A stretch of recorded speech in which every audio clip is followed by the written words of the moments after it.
Fala pessoal, beleza? Tranquilo? Espero que estejam todos bem. Hoje é sábado, são 16 horas e 10 minutos. Eu estou gravando esse vídeo para que ele possa subir no YouTube na segunda ou quarta-feira. Eu acredito que vai subir esse na quarta. Por quê? No primeiro vídeo que eu gravei, eu falei sobre prerrogativas do advogado. E eu achei que algumas coisas ficarem abertas, o vídeo ficaria muito extenso.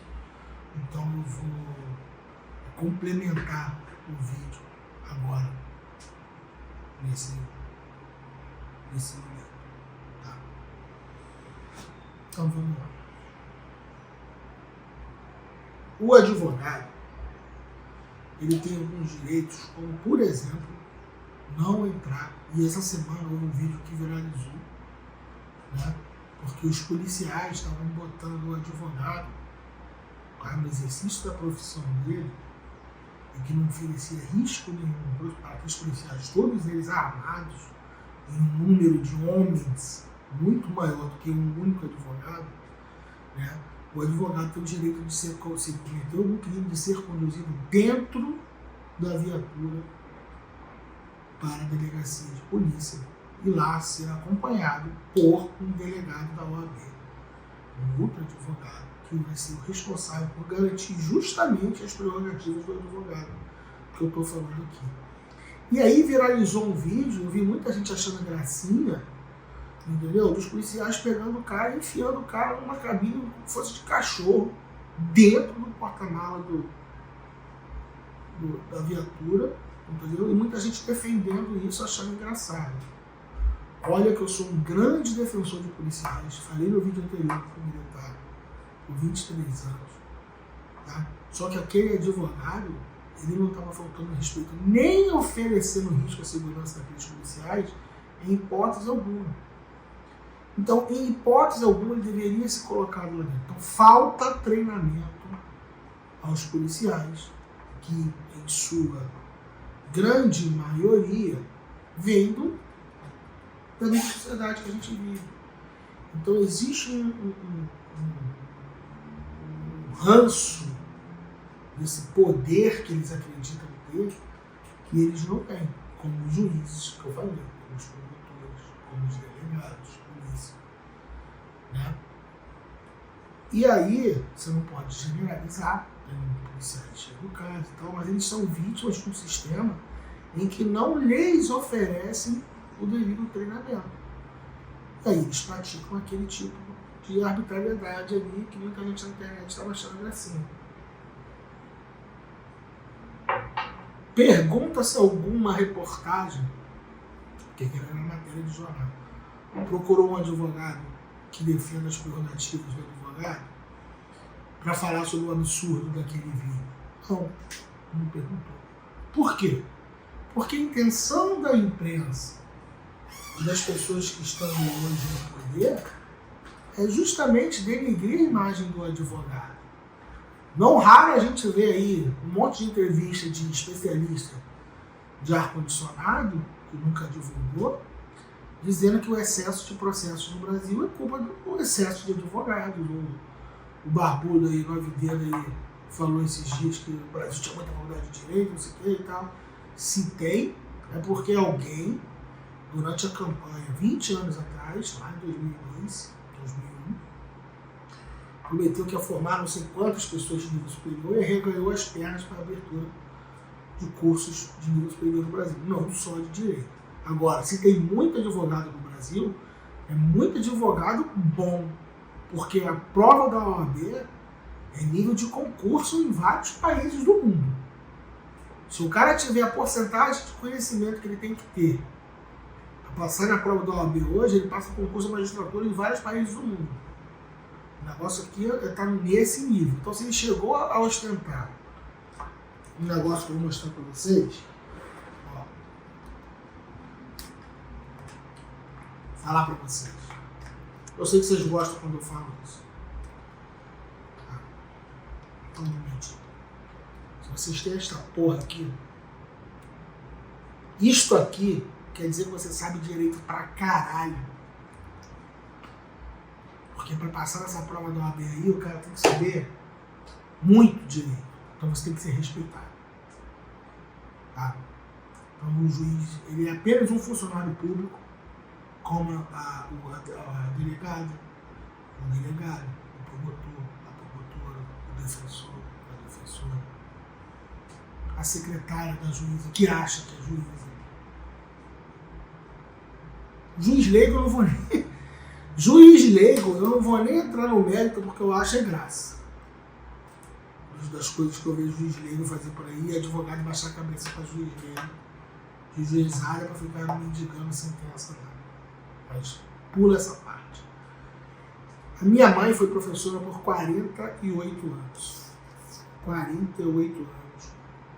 Professora na rede municipal de Niterói, aqui no Rio de Janeiro. Tá?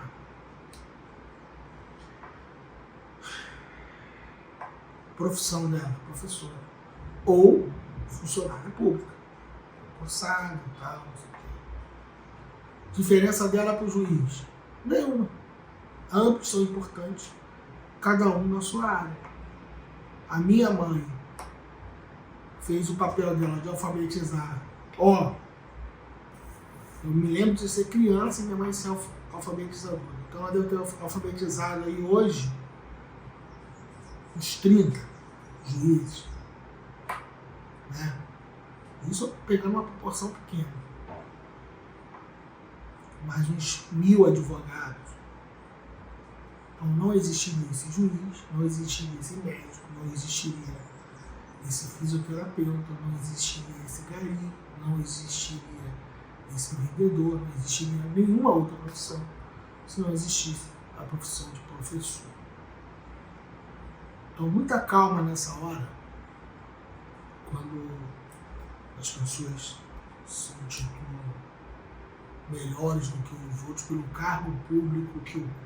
São só funcionários públicos que possuem algumas prerrogativas, como nós advogados possuímos, como o deputado possui, como o militar possui. Né? Só que isso tudo é pago, permitido e aceito por uma sociedade. Então, para que nós possamos ter um convívio harmônico com pessoas que são diferentes entre si, a gente tem essa possibilidade de algumas pessoas terem umas prerrogativas para que o sistema funcione. Mas é preciso ter esse controle dessas prerrogativas para que não haja um negócio chamado abuso. Por isso teve um lobby muito forte contra o abuso de autoridade. Né? Essa semana eu despachando um HC, uma prisão preventiva, que de preventiva não tinha nada. Né? Juiz e o promotor em situações diferentes, ambientes diferentes. Então sempre se falaram por telefone entre eu sair do gabinete de um para o outro, ficaram chateadinhos porque eu falei, olha, isso aí é caso de abuso de autoridade. Eu sou juiz, eu posso mandar prender? Não, o senhor pode mandar prender. Mas, fundamenta. Escreve um texto genérico que se eu pegar 20 mandados de prisão do senhor, vai ser os 20 com o mesmo texto, que ele está errado. Aí vai dar ruim. Fui lá na desembargadora. Estava assim e falei para ela. Falei, esquece. Tá errado isso aqui. Não era nem para existir a prisão. Mas deu a prisão. Respeito o mandado de prisão. Foi cumprido o mandado de prisão. Inclusive, a promotora tomou o celular dentro da casa da cliente presa e falou que ia levar. E não tinha mandado de busca e apreensão, e ela não poderia fazer isso. O policial ainda falou, leva, tudo histéricazinho.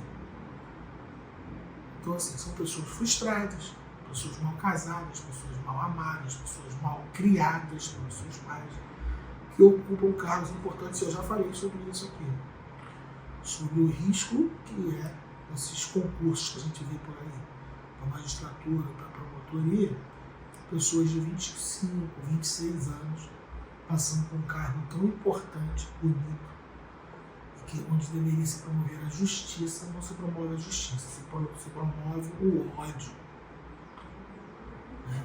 Infelizmente hoje, grande parte do MP Está muito preocupado em prender, em mandar prender, sem nem sequer averiguar se é caso daquilo ali. Tá? Eu vou repetir. Grande parte, não estou aqui generalizando, não tenho medo do promotor de justiça, não tenho medo de delegado de polícia, não tenho medo de juiz. Tá? Mas eu falo o que acontece. Tá? Eu não estou falando mentira nenhuma. Como tem advogado que não vale nada, e eu falei no outro vídeo também. Tá?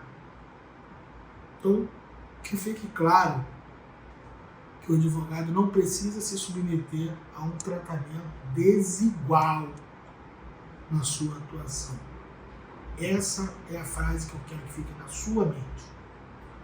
Não aceite um tratamento desigual na sua atuação.